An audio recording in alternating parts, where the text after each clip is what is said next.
ശതാബ്ദത്തിന്റെ അവസാനത്തിൽ ഏഷ്യ മൈനറിൽ കപ്പദോക്യയിൽ കുലീനരായ ക്രൈസ്തവ മാതാപിതാക്കളിൽ നിന്ന് വിശുദ്ധ ഗീവർഗീസ് ജനിച്ചു.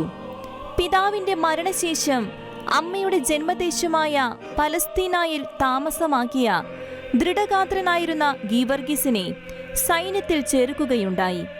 ധീരത കൊണ്ടും യുദ്ധ നൈപുണ്യം കൊണ്ടും ഡയോക്ലേഷ്യൻ ചക്രവർത്തിയുടെ ഉപസൈന്യാധിപനായി നിയമിക്കപ്പെട്ട വിശുദ്ധ ഗീവർഗീസിന് ചക്രവർത്തി ഉയർന്ന സ്ഥാനമാനങ്ങൾ നൽകി. ചക്രവർത്തി ക്രൈസ്തവർക്കെതിരെ മതപീഡനം തുറന്നുവിട്ട നാളുകളിൽ വിശുദ്ധ ഗീവർഗീസ് ചക്രവർത്തിയെ നേരിട്ട് എതിർക്കുകയും തന്റെ പദവികളെല്ലാം ത്യജിക്കുകയും തന്റെ വിശ്വാസത്തിനായും സഹോദര ക്രൈസ്തവർക്കായും ധീരതയോടെ നിലകൊള്ളുകയും ചെയ്തു. വിശ്വാസ സ്ഥിരതയാലും പതരാത്ത സഹനശക്തിയാലും തിന്മയുടെ ശക്തികളോടുള്ള നിരന്തര പോരാട്ടത്തിലേർപ്പെട്ടതിന്റെ പ്രതീകാത്മകമായി കുതിരപ്പുറത്തിരുന്ന് ഒരു വ്യാളിയുമായി കുന്തം കൊണ്ട് യുദ്ധം ചെയ്യുന്ന രീതിയിലാണ് വിശുദ്ധ ഗീവർഗീസിനെ ചിത്രീകരിക്കുന്നത്.